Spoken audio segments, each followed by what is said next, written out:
وبرکاتہ۔ الحمد للہ الحنان المنان الذي خلق الانسان وعلمه البيان والصلاة والسلام على رسوله سید الانس والجان وعلى آلہ واصحابہ ذوی الخیر والاحسان، اما بعد فاعوذ باللہ من الشیطان الرجیم، بسم اللہ الرحمن الرحیم۔ یا ایہا الذین آمنوا لا تقدموا بین یدی اللہ ورسولہ واتقوا اللہ ان اللہ سمیع علیم۔ یا ایہا الذین آمنوا لا ترفعوا اصواتکم فوق صوت النبی ولا تجہروا له بالقول کجہر بعضکم لبعض ان تحبط اعمالکم وانتم لا تشعرون۔ صدق اللہ مولانا العظیم۔ بارگاہ رسالت معاب صلی اللہ تعالیٰ علیہ وسلم میں درود پاک کا ہدیہ پیش کریں۔ اللہم صلی علی سیدنا و مولانا محمد معدن الجود والکرم وآلہ واصحابہ الکرام وابنہ الکریم وبارک وسلم صلاة دائمة سرمدا ابدا۔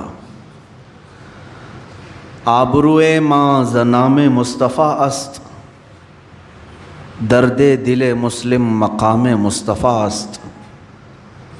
اقبال نے کہا ہے کہ ہم سب کی آبرو اور عزت نام مصطفیٰ سے ہے،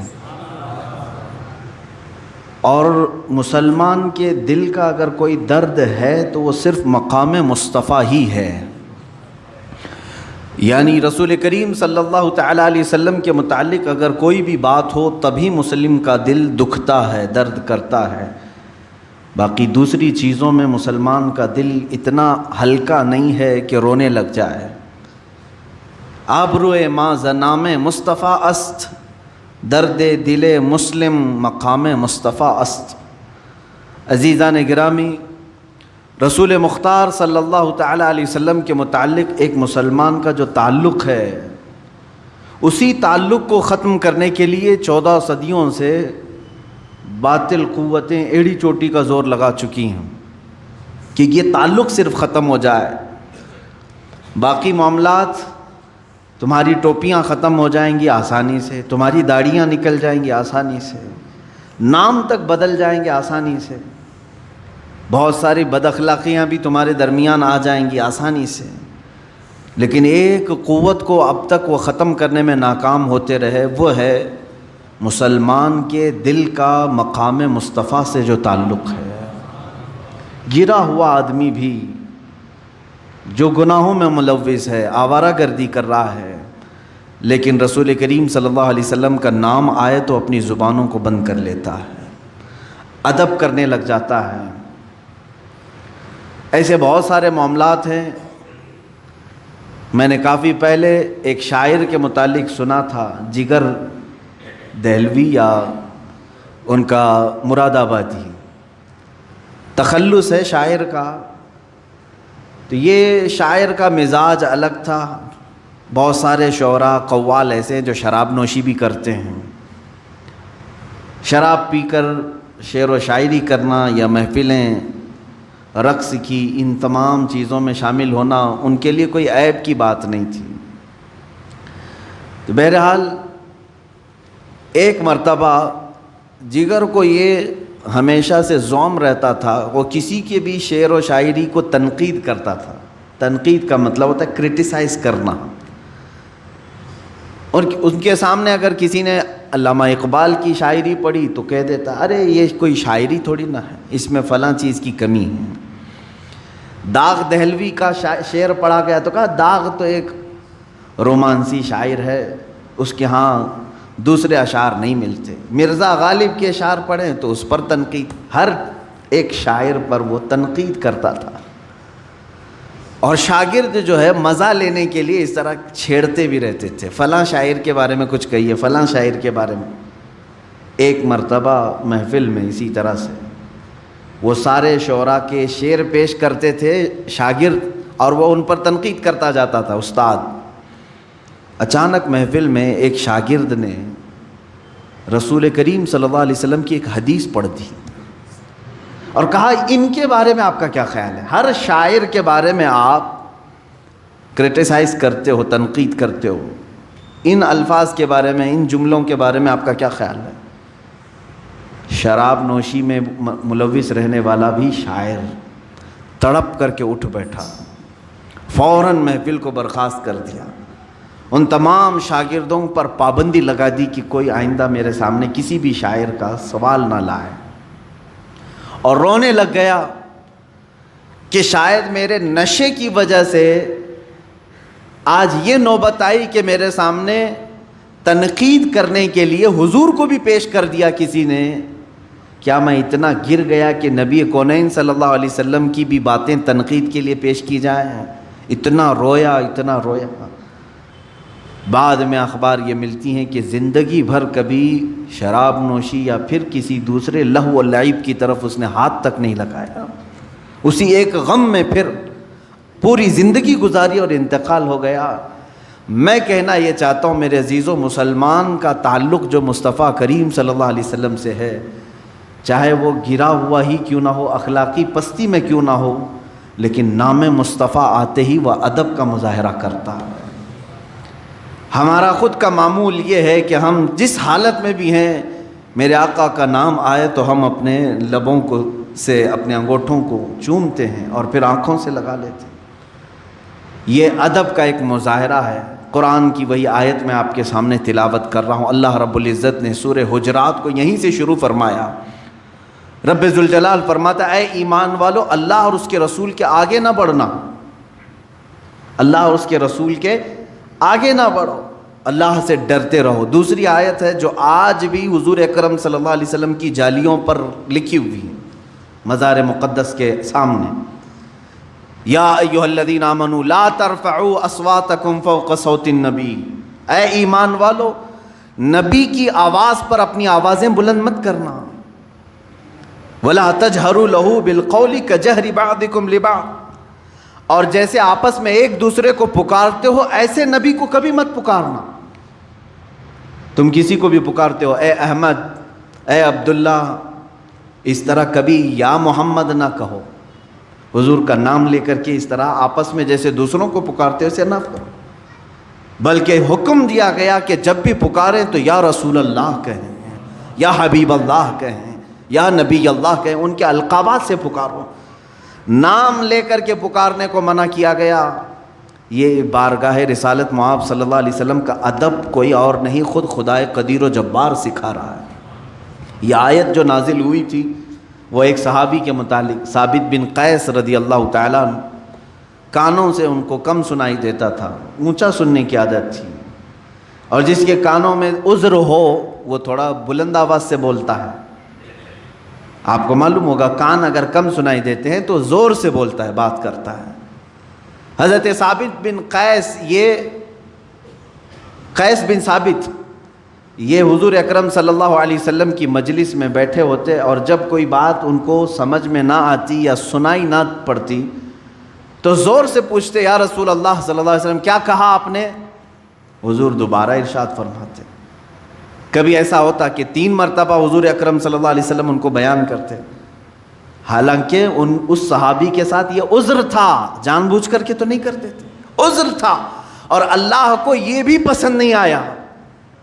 رب تعالیٰ نے آیت نازل فرمائی، اے رسول کے صحابہ جب مجلس میں بیٹھنا تو بلند آواز سے نبی سے سوال مت کرنا، ان تحبط اعمالکم، کہیں تمہارے پورے اعمال ضائع ہو جائیں گے اور تمہیں خبر بھی نہیں ہوگی، وانتم لا تشعرون۔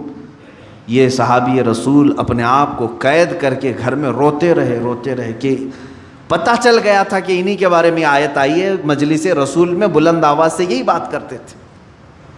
پھر دوبارہ 40 دن کے بعد دوسری آیت آئی جس میں اللہ تعالیٰ نے ان کی مغفرت کا اعلان فرمایا کہ دل سے ان کا ادب تھا، جان بوجھ کر کے بارگاہ رسالت مآب صلی اللہ علیہ وسلم کی انہوں نے توہین نہیں کی ہے، نہ ہی بلند آواز سے انہوں نے جان بوجھ کر کے یوں پوچھا ہے۔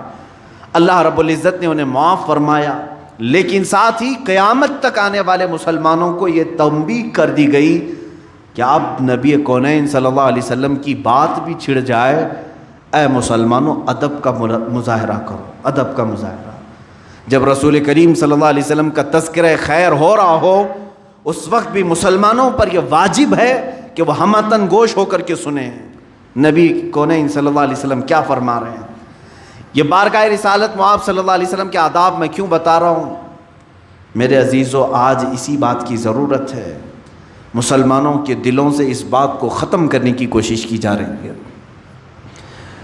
بارگاہ نبوت علی صاحب الصلاۃ والسلام میں بے ادبی کر کے آج دنیا یہ سمجھ رہی ہے کہ ہم مسلمانوں کو اپنا ہم نوا بنا لیں گے. رسول کریم صلی اللہ تعالیٰ علیہ وسلم سے جو تمہارا تعلق ہے اس کو ہم رینیو کرتے رہیں گے. مجھ جیسے ہزار یہاں آئیں گے ممبر پر، اگر اس چراغ میں ہلکی سی بھی کمزوری آ گئی تو انشاءاللہ ممبر رسول سے اس میں پھر اضافے کی کوشش کی جاتی رہے گی. یہ نظام قیامت تک چلتا رہے گا انشاءاللہ. مسلمانوں کے دلوں میں عظمت مصطفیٰ کم نہیں ہونے دیا جائے گا، اس لیے کہ اللہ رب العزت اس نور مصطفیٰ کی حفاظت کا ضامن ہے. عزیزان گرامی، اللہ کے حبیب صلی اللہ تعالیٰ علیہ وسلم کا ذکر خیر ہو رہا ہو اس وقت مسلمانوں پر آج بھی واجب ہے. حضرت شاہ عبدالعزیز محدث دہلوی رحمۃ اللہ علیہ کے متعلق ایک بات روایات میں ملتی ہے کہ آپ مولود کی جب بھی محفل ہوتی تو بڑے ادب کے ساتھ حاضر ہو جاتے تھے. مولود سمجھ رہے ہیں نا، جس میں رسول کریم صلی اللہ علیہ وسلم کی ولادت پاک کا تذکرہ ہو رہا ہو، نعت ہو رہی ہو، حضور اکرم کی شان بیان کی جا رہی ہو. یہ مولود کی محفل اس کو کہتے ہیں. وہ ہمیشہ اس محفل میں ادب سے حاضر ہوتے. ایک مرتبہ اپنے گھر کے برآمدے میں یا گھر کے پاس بیٹھ کر کے وہ حقہ پی رہے تھے. حقہ منہ سے لگے. حقہ کو جانتے ہوں گے آپ، اس میں صرف دھواں ہوتا ہے. یہ ناجائز و حرام نہیں ہے، ورنہ علماء اس کا استعمال نہیں کرتے. حقہ نوشی فرما رہے تھے. تھوڑی دیر میں آپ کے کانوں میں مولود پاک کی آواز آئی. پڑوس میں کسی کے گھر میں یہ میلاد شریف کی محفل ہو رہی تھی. آپ نے حقہ چھوڑ دیا، فوراً اٹھ کر کے بھاگ گئے اور جا کر کے مجلس میں بیٹھ گئے ادب سے. اور جب رسول کریم صلی اللہ علیہ وسلم کی اس میلاد کی محفل میں بیٹھتے تو آپ پر رقت طاری ہو جاتی تھی. آپ کی آنکھیں بند اور وجد میں آئے. تھوڑی ہی دیر میں آپ نے دیکھا رسول کریم صلی اللہ تعالیٰ علیہ وسلم کو مجلس پاک میں، لیکن اس حال میں کہ حضور صلی اللہ علیہ وسلم غضبناک ہیں، چہرے پر غصے کے آثار ہیں، چہرہ سرخ ہے. آپ ڈر گئے. اس محفل میں بیٹھے ہیں، ادھر میلاد کی محفل چل رہی ہے اور آپ نے کشف کیا، مراقبہ کیا. مجلس میلاد میں آپ کو حضور اکرم صلی اللہ علیہ وسلم کا سرخ چہرہ نظر آیا تو آپ نے ادب سے پوچھا، آقا مجھ سے کوئی توہین تو نہیں ہوئی، کچھ گستاخی تو نہ ہوئی؟ اللہ کے حبیب صلی اللہ تعالیٰ علیہ وسلم نے مخاطب کر کے ارشاد فرمایا، عبدالعزیز تمہیں حیا نہیں آتی، شرم نہیں آتی؟ حقے کا منہ لے کر کے میری مجلس میں چلے آئے، اسی منہ سے تم میری میلاد سننے کے لیے چلے آئے. میرے عزیزو، اللہ رب العزت کی بارگاہ میں اتنی نفاست حضور اکرم صلی اللہ علیہ وسلم کی بارگاہ کی رکھی گئی ہے، یہاں تک کہ حضرت ابو ایوب انصاری رضی اللہ تعالیٰ عنہ وہ میزبان رسول ہیں. حضور صلی اللہ تعالیٰ علیہ وسلم کو روزانہ کھانا لا کر کے دیتے تھے. کئی دن تک آپ دیکھ رہے تھے حضور صلی اللہ علیہ وسلم کھا نہیں رہے ہیں، کھانے کا برتن ویسے ہی واپس آ جاتا. آپ نے پوچھا، یا رسول اللہ صلی اللہ علیہ وسلم کوئی تکلیف ہے مجھ سے آپ کو؟ آپ کھانا تناول نہیں فرماتے. اللہ کے حبیب صلی اللہ علیہ وسلم نے فرمایا، اس میں لہسن زیادہ پڑا ہوا ہے اور مجھے لہسن کی بو پسند نہیں ہے.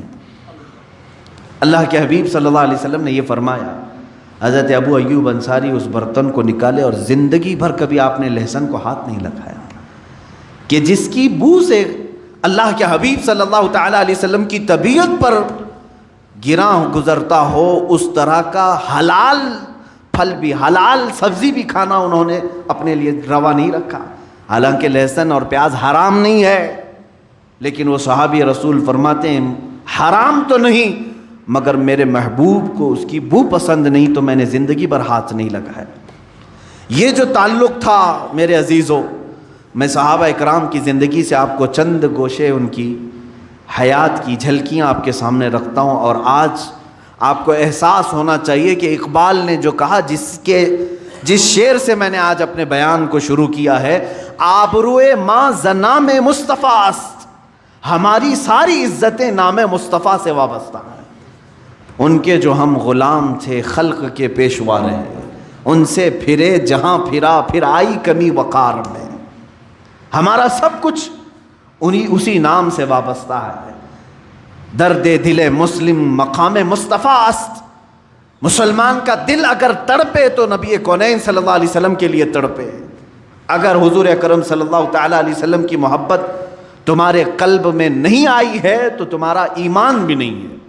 اس لیے کہ حضرت عمر فاروق رضی اللہ تعالیٰ عنہ جو عشرہ مبشرہ میں سے ہیں، امیر المومنین ہیں، خلیفہ رسول ہیں، حضور اکرم صلی اللہ علیہ وسلم کی بارگاہ میں آئے، کہا یا رسول اللہ صلی اللہ علیہ وسلم میں اپنی دنیا کی ہر چیز سے زیادہ آپ سے محبت کرتا ہوں. میری اولاد، میرے ماں باپ، میرے مال متاع، سب چیزوں سے زیادہ میں آپ سے محبت کرتا ہوں، لیکن جان سے زیادہ نہیں. حضور اکرم صلی اللہ علیہ وسلم نے فرمایا عمر تمہارا ایمان مکمل نہیں ہوا. کس کو کہا جا رہا ہے؟ عمر ابن خطاب رضی اللہ تعالیٰ عنہ کو. تمہارا ایمان مکمل نہیں ہوا. اسی دن حضرت عمر فاروق رضی اللہ تعالیٰ عنہ نے عرض کیا آقا اگر اس سے ایمان ناقص رہتا ہے تو آپ گواہ ہو جائیں، آج سے میں اپنی جان سے زیادہ آپ سے محبت کرتا ہوں. جان سے زیادہ محبت کرنا یہ ایمان کی علامت ہے. لا یؤمن احدکم حتی اکون احب الیہ من والدہ وولدہ والناس اجمعین.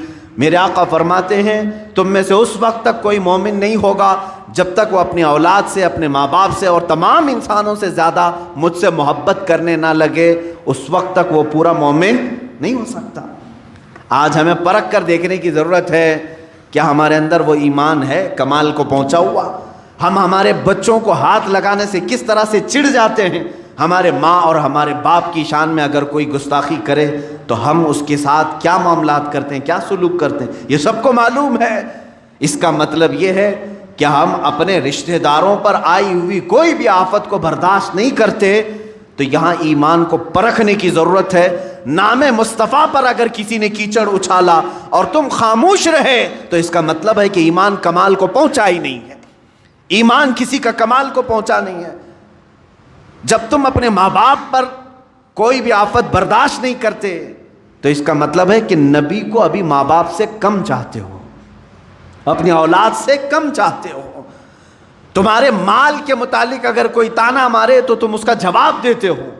اس کا مطلب ہے کہ نبی کونین صلی اللہ تعالیٰ علیہ وسلم سے ابھی مال سے کم محبت کرتے ہو. عزیزان گرامی وقار میں سب کی بات نہیں کر رہا ہوں.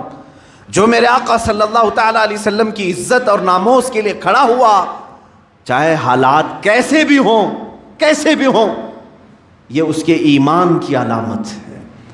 میں آج یہاں سے بیان کر رہا ہوں، مجھے ضرور معلوم ہے کہ جمعہ کا یہ مجمع اگرچہ مسجد میں محدود لوگ ہوتے ہوں، لیکن اس بیان کو ریکارڈ کر کے میں پوری عالم اسلام نہیں بلکہ پوری دنیا کو یہ پیغام دینا چاہتا ہوں. آبروئے ماں زنام مصطفیٰ است. ہماری آبرو مصطفیٰ کریم صلی اللہ علیہ وسلم کے نام سے ہے، اور اگر تم نے اس طرف انگلی اٹھائی تو پھر ہمارا زمین پر جینا بھی بیکار ہے، ہم جواب دے کر کے رہیں گے. آج فرانس کی گورنمنٹ بھی خاموش بیٹھی ہے چارلی ہیبڈو نام سے، جو گستاخانہ خاکے بنانے کے لیے پوری دنیا میں اعلانات ہو رہے ہیں. یہ جان بوجھ کر کے ہوتے ہیں. رسول کریم صلی اللہ تعالیٰ علیہ وسلم کے کارٹون بنانا ہے، اور اس کو یہ کیا کہہ رہے ہیں؟ یہ آزادی رائے ہے، یہ فریڈم آف سپیچ جس کو کہتے ہیں. ہر ایک کو آزادی ہے، کسی کے بھی آزادی. تم آپس میں ایک دوسرے کے حلیے بناؤ، اللہ اور اس کے رسول کو اپنی آزادی کا نشانہ ہرگز نہ بناؤ. یہاں کوئی آزادی نہیں ہے. اس لیے اس زمانے میں یہ آیت نازل ہوئی ہے. تو میرے عزیزوں اس معاملے کو ہلکا نہ سمجھ لیں. اس وقت بھی کہا جا سکتا تھا نا فریڈم آف سپیچ ہے، مذاق کرنے کا اختیار ہے ہر ایک کو. لیکن میرے عزیزوں مذاق کا تخت کبھی بھی نبی کونین کی ذات اور اللہ رب العزت کی ذات ہم بننے نہیں دیں گے. پوری دنیا میں کہیں پر بھی ہو. آج افسوس اس بات کا ہے کہ پوری دنیا میں تقریباً 57 کنٹریز بنام مسلمان ہیں، 57 ملک ہیں. ان میں سے اکا دکا کہیں سے آواز آتی ہوگی، ورنہ سارے یہودیوں کے ایجنٹ بیٹھے ہوئے ہیں جن کے منہ میں انہوں نے اپنی زبان رکھ دی ہے. اور کوئی کہیں سے آواز نہیں کرتا. سعودی جو مکمل یہودی بنا جا رہا ہے, یو اے ای, آل نہیان جہاں حکومت کر رہے ہیں اسرائیل کے پٹھو ہیں, یہ تمام وہ کنٹریز ہیں جو جبے کبے بھی پہنتے ہیں, سروں پر رومال بھی رکھتے ہیں, اور پوری دنیا کو مسلمان ہونے کا اعلان بھی کرتے ہیں, اپنے آپ کو ٹھیکیدار سمجھتے ہیں. ارے یہ خانہ کعبہ کے خادم اپنے آپ کو کہتے ہیں. رسول مختار صلی اللہ تعالیٰ علیہ وسلم کی شان میں نازیبا کلمات بکے جا رہے ہیں, ان میں سے کسی ایک کو بھی بولنے کی ہمت نہیں. حد تو یہ ہے, ابھی چند دنوں پہلے خانہ کعبہ میں, مسجد حرم میں, جو دنیا کے تمام مسلمانوں کا قلب سمجھا جائے, دل سمجھا جائے, وہاں کے منبر سے مسجد حرم کا امام لوگوں میں خطبہ یہ دے رہا ہے کہ اے مسلمانوں, اسرائیل سے تعلقات اچھے ہونے چاہیے یہودیوں سے, اس لیے کہ یہ بھی نبی کی سنت ہے. یہ کہاں سے بات ہو رہی ہے؟ اب خانہ کعبہ سے, حرم مکہ سے بات ہو رہی ہے. یہ بکے ہوئے لوگ ہیں. اے مسلمانوں, اب پہچانو. میں آپ کو ایک بات بتانا چاہوں گا. آپ لوگ یہ پہلے سے علماء پر طعنہ مارتے تھے, جب بھی کبھی یہاں سے سنی مسلمان مکہ مکرمہ جاتے ہیں, ان بدبخت وہابی علماء کے پیچھے نماز پڑھنے کا دل نہیں کرتا تھا, تو لوگ ہمیں پکڑ کر کہتے لاکھوں لوگ نماز پڑھ رہے ہیں, یہ ایک تم اپنی 1.5 انچ کی الگ مسجد بناؤ گے, ایک جماعت الگ لے کر کے تم نماز پڑھو گے. تمہیں ابھی ان کے کرتوت نہیں معلوم, ان کے کارنامے نہیں معلوم. میرے عزیزوں, یہ وہی ائمہ حرم ہیں جہاں پر یہ مسجد حرم میں امامت کرنے والے اماموں میں سے ایک امام نے پی ایچ ڈی کی ہے اس بات پر کہ رسول اللہ کے ماں باپ جہنم میں ہیں. ان کی پی ایچ ڈی ہوئی ہے اس بات پر, یہ تھیسس لکھ رہے ہیں اس بات پر. معاذ اللہ رب العالمین. آج پوری دنیا دیکھ رہی ہے اور سن رہی ہے. اگر عربی نہیں آتی تو ٹرانسلیشن سن کر کے دیکھو.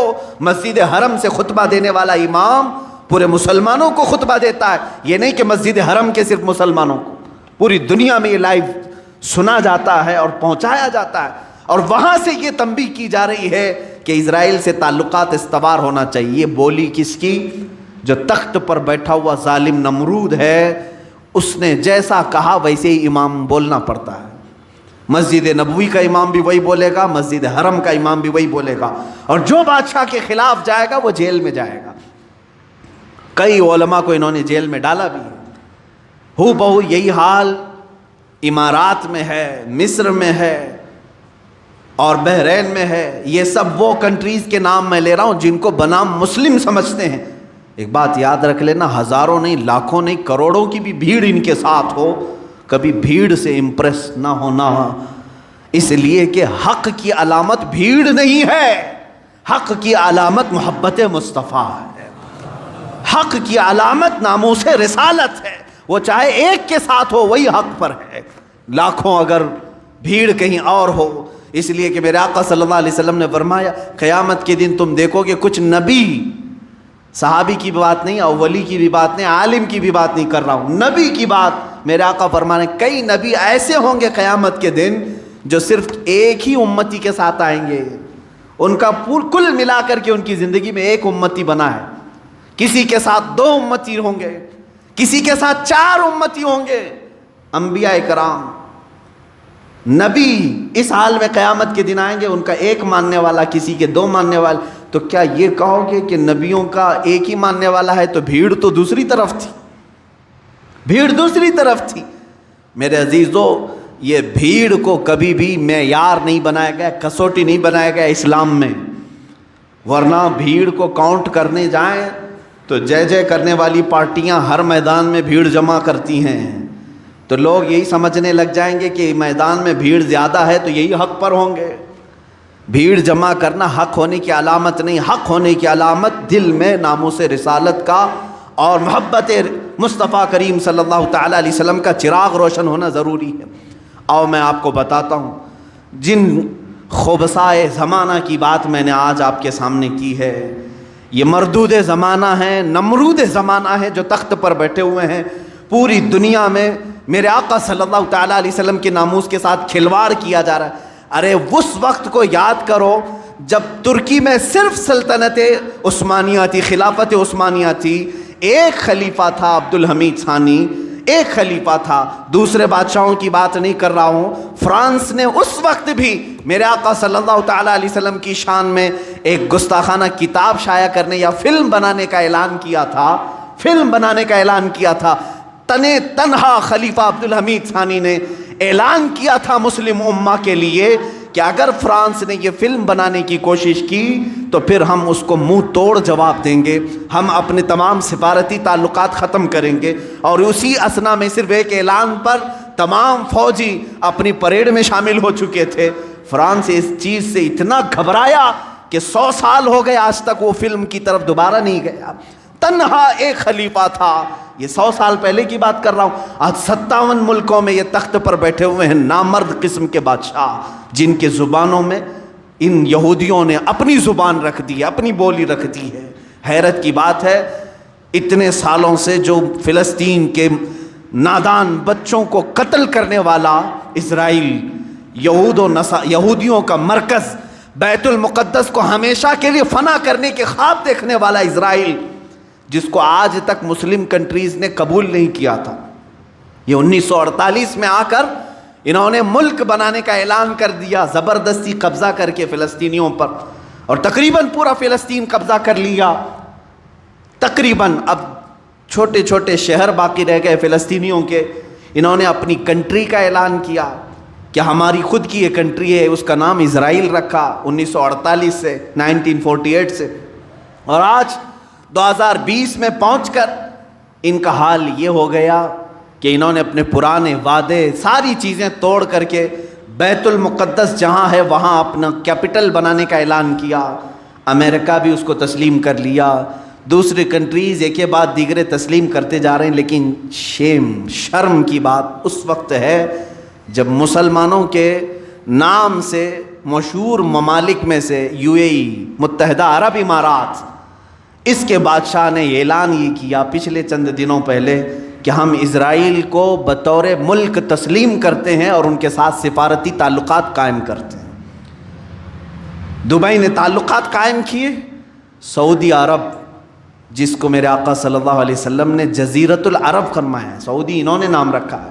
اللہ کے نبی صلی اللہ علیہ وسلم نے فرمایا اخرج الیہود والنصارى من جزیرۃ العرب، جزیرۃ العرب سے یہود و نصارہ کو پاک کرو۔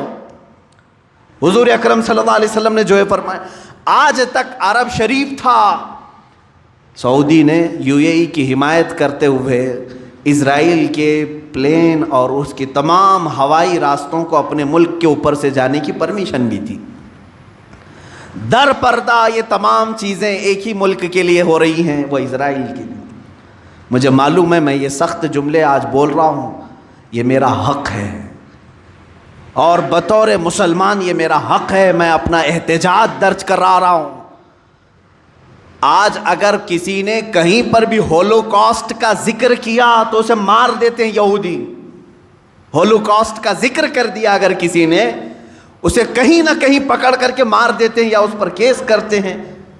پورے ورلڈ میں کہیں پر بھی ہولوکاسٹ کا ذکر کرنے والوں کو چھوڑتے نہیں ہیں، قانونی چارہ جوئی کی جاتی ہے یا تو اسے ختم کر دیا جاتا ہے۔ کیوں؟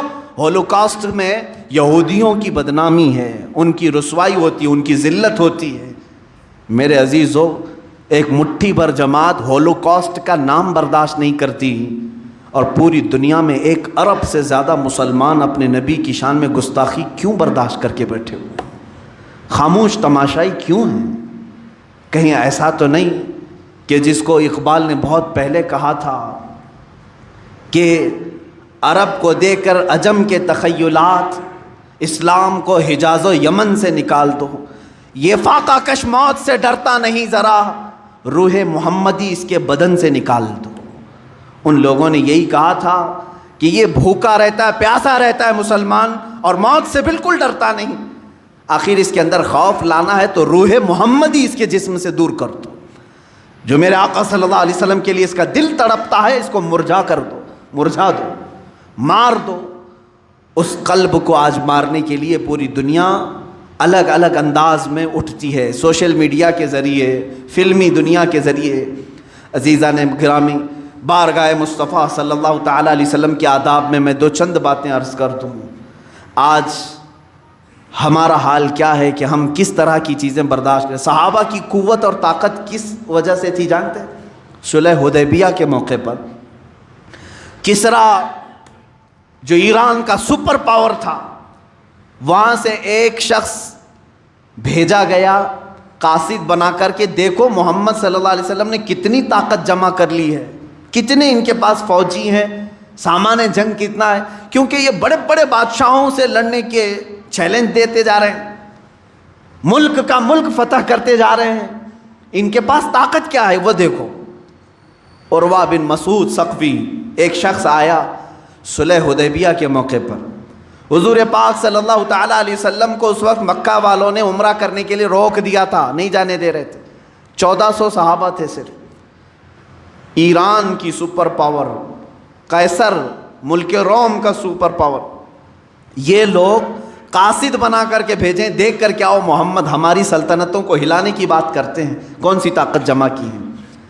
یہ شخص آیا، دیکھا، اب اس کی زبان سے سنو، عروہ بن مسعود ثقفی یہ کہتا ہے، یہ حدیث پاک میں بھی موجود ہے کہ اس نے دیکھا کہ یہاں پر انہوں نے کون سی طاقت جمع کی، وہ باہر واپس آ کر کے رپورٹنگ کرتا ہے اپنے بادشاہوں کو، کہتا ہے میں نے دیکھا ایک ایسی فوج محمد کے پاس ہے صلی اللہ علیہ وسلم کہ جب وہ بولتے ہیں تو یہ سارے کان کھڑے کر دیتے ہیں، جب وہ کسی بات کا حکم کرتے ہیں تو دوڑ پڑتے ہیں، اور جب وہ وضو کے لیے جاتے ہیں تو مجال ہے کہ ان کی کلی کا ایک قطرہ بھی زمین پر گرے، سب اپنے ہاتھوں میں لیتے ہیں۔ صحابہ کا یہ ماحول دیکھ کر کے اس نے بتایا، اللہ کے نبی صلی اللہ علیہ وسلم کے متعلق وہ کہہ رہا ہے، قاصد میں دور سے دیکھتا رہا محمد صلی اللہ علیہ وسلم وضو کے لیے کلی کر رہے ہیں، اور صحابہ اپنے ہاتھ پھیلائے، اپنے دامن پھیلائے ہیں، وہ کلی کا پانی ان کے ہاتھوں میں آتا، دامن میں آتا، اور سب اپنے چہروں پر لگا لیتے تھے،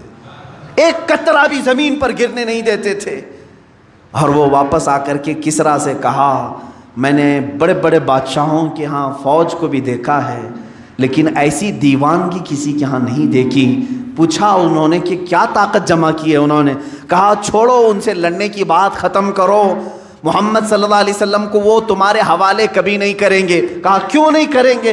ارے میاں وہ ان کی کلی کا قطرہ زمین پر گرنے نہیں دیتے، ان کے خون کا قطرہ کہاں سے گرنے دیں گے؟ وہ صحابہ ہیں جو رسول کریم صلی اللہ تعالیٰ علیہ وسلم کے زبان پاک سے نکلے ہوئے قطرے بھی زمین پر نہیں گرنے دیتے تھے۔ تب اللہ رب العزت نے ان کی شان میں قرآن میں آیتیں نازل فرمائی، اور وہ نہتے ہوتے تھے، پیروں میں چپل نہیں ہے، ہاتھوں میں تلوار نہیں ہے۔ غیبی طاقت ایسی ہوتی کہ وہ لکڑی ہاتھ میں لے لے تو وہی تلوار بن جائے، گھوڑے اگر سمندر میں دوڑائیں تو خشک راستہ بن جائے، اگر وہ درندوں کے پاس آئیں تو وہ درندے ان کے فرما بردار بن جائیں۔ یہ ساری طاقت و قوت خدا کی طرف سے غیب سے انہیں ملی ہوئی تھی، صرف اس لیے کہ ان کا یہی قول تھا جس کو اقبال نے کہا ہے، آبروئے ماں نام مصطفیٰ، ان کا یہ نعرہ تھا ہماری کل آبرو نام مصطفیٰ سے ہے۔ وہ جیتے مرتے تھے صرف رسول کریم صلی اللہ تعالیٰ علیہ وسلم کی عزت کی خاطر۔ عزیزان گرامی وقار، صلح حدیبیہ کا موقع، جنگ احد کی بات دیکھ لیں، اللہ کے نبی صلی اللہ تعالیٰ علیہ وسلم کے دفاع میں ایک صحابی کھڑے ہیں، اس وقت جنگ کا پانسا پلٹ گیا تھا، کفار مکہ بھاری پڑ گئے تھے، جیتی ہوئی جنگ شکست میں آ گئی تھی، بڑے سخت حالات تھے احد کے میدان میں، اور مسلسل تیر حضور کی طرف برسا رہے تھے، کفار نشانہ کر رہے تھے۔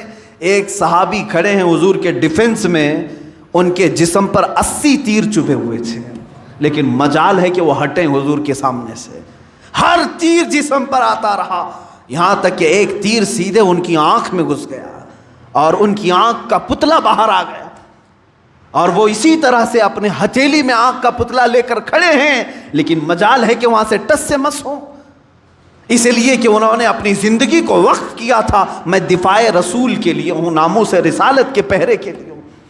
تبھی تو اللہ تعالیٰ نے ان کو غیبی قوت عطا کی تھی۔ اس کے باوجود اللہ کے حبیب صلی اللہ تعالیٰ علیہ وسلم کے چہرے اقدس پر ایک ظالم کافر نے لوہے کی ٹوپی سے مار دیا۔ لوہے کی ٹوپی ہوتی تھی جو جنگوں میں پہنی جاتی تھی، وہ پھینکا، رسول کریم صلی اللہ علیہ وسلم کے چہرے پاک پر وہ آ کر لگی. اس کے 2 دانت تھے لوہے کے, وہ سیدھے حضور اکرم صلی اللہ تعالیٰ علیہ وسلم کے رخساروں سے, گال میں سے اندر داخل ہو کر کے دانتوں میں چلے گئے, اور وہ لوہے کی خود نکل نہیں رہی تھی. وہ دانت جو تھے وہ نہیں نکل رہی تھی, کاڑیاں جس سے دانت ہل گئے تھے. صحابہ کرام بے قرار تھے. جانتے ہیں وہ منظر اگر میں اس کی عکاسی کروں, حدیث کے اوراق پڑھتے پڑھتے میری آنکھیں بھیگ گئی تھی. صحابہ ٹوٹ کر کے میرے آقا کے پاس آئے.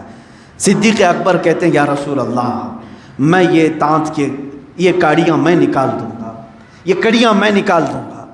حضرت عمر ہیں, حضرت عثمان ہیں, اور دیگر صحابہ ہیں. وہ لوگ کسی نہ کسی طرح سے یہ رسول کریم صلی اللہ تعالیٰ علیہ وسلم کے رخسار میں چبھے ہوئے ان کڑیوں کو نکالنا چاہتے ہیں. کس حالت میں جانتے ہیں؟ کس حالت میں؟ ان صحابہ میں سے ہر ایک کے جسموں پر بڑے بڑے تیر چبھے ہوئے ہیں. وہ تیروں کے ساتھ حضور کے ساتھ کھڑے ہیں. کسی کو اپنے جسم کا تیر نکالنے کی فکر نہیں, رخسار رسول پر لگی ہوئی کڑیاں نکالنے میں وہ بے قرار ہیں. اسی اسنا میں صحابی حضرت ابو عبیدہ بن جراح رضی اللہ تعالیٰ حضرت صدیق اکبر کو پیچھے کرتے ہیں, کہتے ہیں ابو بکر آپ پیچھے ہٹ جاؤ, اس لیے کہ یہ جو کڑیاں ہیں یہ نکالنے جائیں گے تو حضور کے 2 دانت تو شہید ہو جائیں گے, حضور کے 2 دانت شہید ہو جائیں گے. حضرت ابو بکر صدیق نے کہا تو نکالنا تو ہوگا ورنہ یہ زہر پیدا کر سکتا ہے. حضرت ابو عبیدہ بن جراح آئے, اجازت مانگی, یا رسول اللہ صلی اللہ علیہ وسلم مجھے نکالنے کی اجازت ہے. کیسے نکالا جانتے ہیں؟ رخساروں میں چبھی ہوئی کڑیوں کو اپنے دانتوں سے پکڑ کر کھینچنے لگے. ہاتھ سے نکال سکتے تھے, دانتوں سے پکڑ کر کھینچنے لگے. جب دانتوں سے کھینچا آپ نے تو حضور صلی اللہ علیہ وسلم کے 2 دانت شہید ہوئے, ساتھ ہی حضرت ابو عبیدہ بن جراح کے 4 دانت ٹوٹ گئے, ان کے دانت ٹوٹ گئے. جب وہ کڑی کھینچ کر کے نکالے ان کے دانت بھی ٹوٹے. اس کے بعد وہ کھڑے ہو کر کے مسکراتے ہیں, کہتے ہیں ابو بکر میں نے آپ کو صرف پیچھے اس لیے ہٹایا کہ ہاتھ سے نکالتے تو ہمارے ہاتھ کو تو کچھ نہیں ہوتا لیکن رسول پاک کے دانت شہید ہو جاتے ہیں. میں نے اپنے دانتوں سے اس لیے نکالا کہ حضور پاک صلی اللہ علیہ وسلم کے اگر 2 دانت جائیں تو پھر ہمارے منہ میں کسی کے دانت ہونا ہی نہیں چاہیے, ہم سلامت کیسے رہیں. جب میرے دانت گر گئے تو مجھے اللہ رب العزت کی ذات پر یہ یقین ہوا کہ مولا تبارک و تعالیٰ مجھے معاف فرمائے گا کہ میرے بھی کفارے کے طور پر دانت گئے ہیں. وہ صحابہ کی الفت تھی میرے عزیزوں, وہ صحابہ کی الفت تھی. ان کے بارگاہ مصطفیٰ کے جو لگاؤ ہیں, یہ آداب ہیں, یہ آج دہرانے کی ضرورت ہے. امت بھول چکی ہے ان معاملات کو. حضرت ابو ایوب انصاری رضی اللہ تعالیٰ میزبان رسول ہیں, سب کو معلوم ہے. جب مدینہ حضور تشریف لائے تو اونٹنی حضرت ابو ایوب کے گھر پر رکی. فیصلہ یہی ہوا تھا کہ جہاں اونٹنی رکے گی وہاں پر حضور آرام کریں.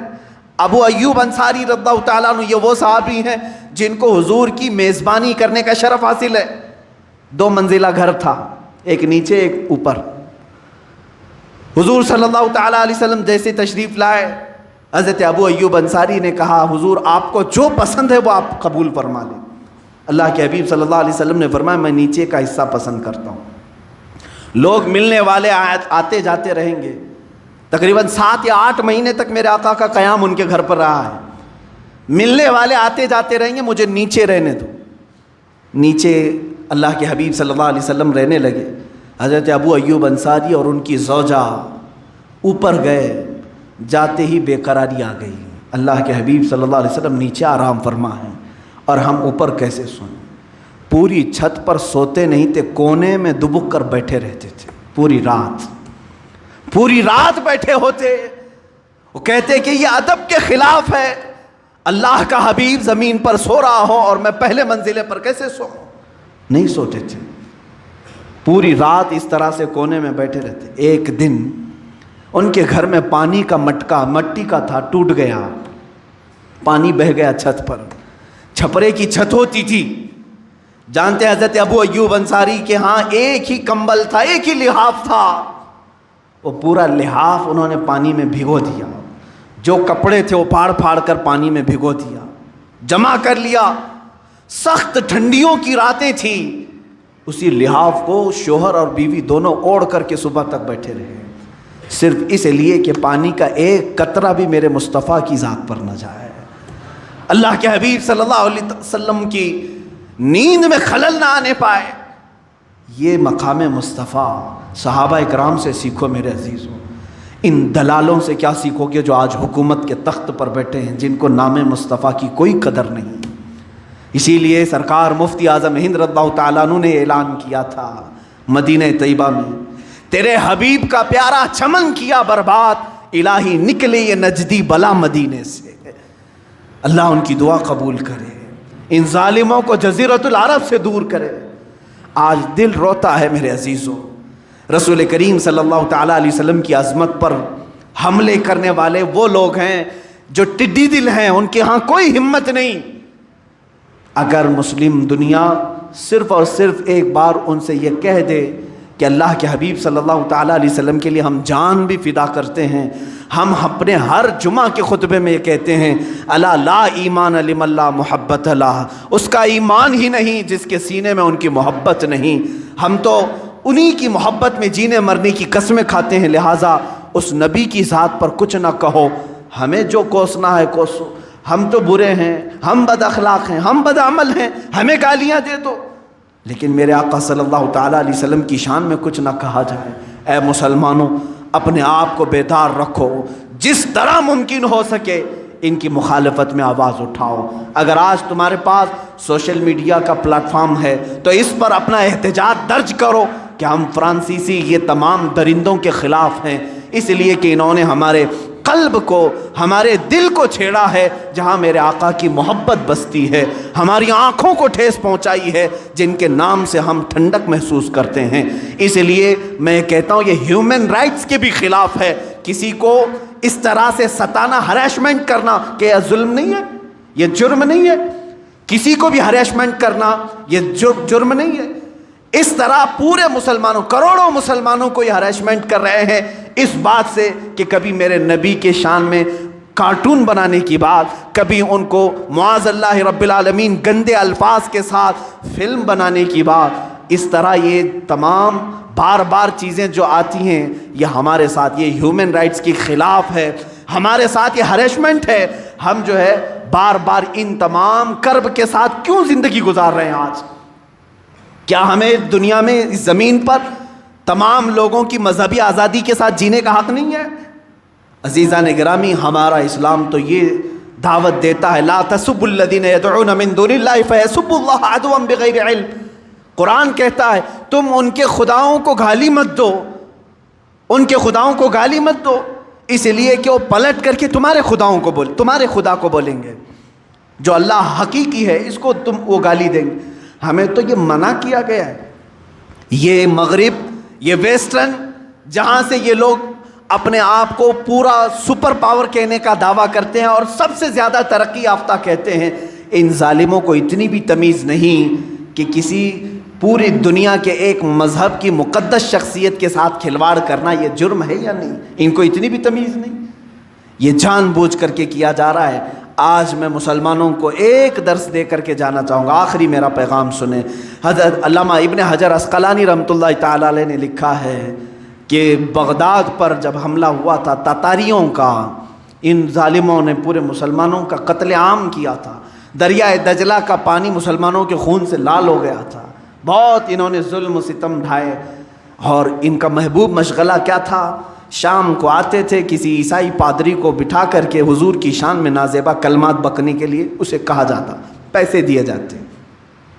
ایک بار دربار میں علماء کو قید کر کے لائے ہیں، مسلم علماء کو، ان کے ہاتھ پیچھے بندھے ہوئے ہیں، زمین پر لیٹے ہوئے ہیں، اور دربار میں یہ سارے تاتاری اور بادشاہ بھی بیٹھا ہوا ہے۔ ایک عیسائی پادری کو لایا گیا اور کہا گیا کہ تو حضور اکرم صلی اللہ تعالیٰ علیہ وسلم کے بارے میں جتنا ہو سکتا ہے گرا کر کے باتیں کر، ان کے لیے برے برے شعر بول۔ وہ شروع کرتا ہے۔ اتفاق ایسا کہ اس بادشاہ کا ایک پالا ہوا کتا تھا جو سونے کی زنجیر سے بندھا ہوا رہتا تھا، سونے کی زنجیر سے اسے باندھتا تھا بادشاہ۔ جیسے ہی وہ عیسائی پادری گستاخی شروع کیا، وہ کتا بھونکنے لگا، کتا بھونکنے لگا۔ اس نے بند کر دیا. پھر تھوڑی دیر کے بعد اس نے پھر وہی کام شروع کیا, کتا پھر بھونکنے لگا. لوگوں نے اس سے کہا بھی کہ شاید تو جو بول رہا ہے اس کی وجہ سے کتا بھونک رہا ہے. پھر جب اس نے تیسری بار اسی طرح سے گستاخی کرنا شروع کیا تو کتا زنجیر توڑ کر کے نکل آیا اور اس عیسائی پادری پر ایسا حملہ کیا کہ دم زدن میں اسے چیر کر کے ٹکڑے کر دیا, ختم کر دیا. اور اسی وقت سینکڑوں کی تعداد میں وہی تاتاری جو گستاخی رسول کے مرتکب تھے ایمان کی دولت سے مشرف ہوئے, اسلام میں داخل ہوئے. میں یہ بات اس لیے عرض کر رہا ہوں, کبھی کبھار مجھے ایسا لگتا ہے کہ وہ کتا تو ہم سے اچھا تھا, وہ کتا تو ہم سے اچھا تھا جو ناموس رسالت پر کوئی ایک جملہ سننا اسے پسند نہیں تھا. کتوں سے گئی گزری زندگی ہم گزارنے پر آ گئے. اسی طرح میرے آقا صلی اللہ تعالیٰ علیہ وسلم کا وہ خچر جس پر آپ سواری کرتے تھے, یعفور نام تھا, اتنا عقلمند تھا, اتنا عقلمند. خیبر کے موقع پر حضور صلی اللہ تعالیٰ علیہ وسلم کو گفٹ میں ملا, ہدیے کے طور پر ملا. جب حضور صلی اللہ علیہ وسلم نے اس کو لیا تو وہ اپنا سر ہلانے لگا, وہ اپنی زبان میں کچھ کہنے لگا. حضور مسکرائے. صحابہ نے پوچھا آقا یہ کیا کہہ رہا ہے؟ وہ جانوروں کی بھی بولیاں سنتے تھے, وہ رسول تھے سب کے. اللہ کے حبیب صلی اللہ علیہ وسلم فرماتے ہیں یہ خچر مجھ سے کہہ رہا ہے کہ یا رسول اللہ صلی اللہ تعالیٰ علیہ وسلم میں اس نسل کا گدھا ہوں, میں اس نسل کا خچر ہوں کہ میرے باپ میرے دادا سب وہ خچر تھے کہ جن کے اوپر انبیاء اکرام نے سواری کی تھی, انبیاء نے سواری کی, اور ان کی نسل کا میں آخری خچر ہوں, اور نبیوں میں سب سے آخری آپ, سب سے آخری آپ ہیں. اور وہ خاتم النبیین کا عقیدہ رکھنے والا قادیانیوں سے تو بہتر تھا. رسول کریم صلی اللہ تعالیٰ علیہ وسلم سے وہ ایک بات یہ بھی عرض کیا کہ آقا میں ایک یہودی کا خریدا ہوا تھا, اس کی ملکیت میں تھا, لیکن وہ حضور سے کہہ رہا ہے خچر یا رسول اللہ صلی اللہ علیہ وسلم برسوں اس یہودی کے گھر میں رہا, ایک مرتبہ بھی میں اپنی پیٹھ پر اس کو سوار ہونے نہیں دیا. حضور پاک صلی اللہ تعالیٰ علیہ وسلم سے کہہ رہا ہے جب بھی وہ سوار ہونے کی کوشش کرتا میں اسے گرا دیتا تھا, اس لیے کہ مجھے یہ یقین تھا کہ میری پیٹھ کسی رسول کے لیے رکھی گئی ہے.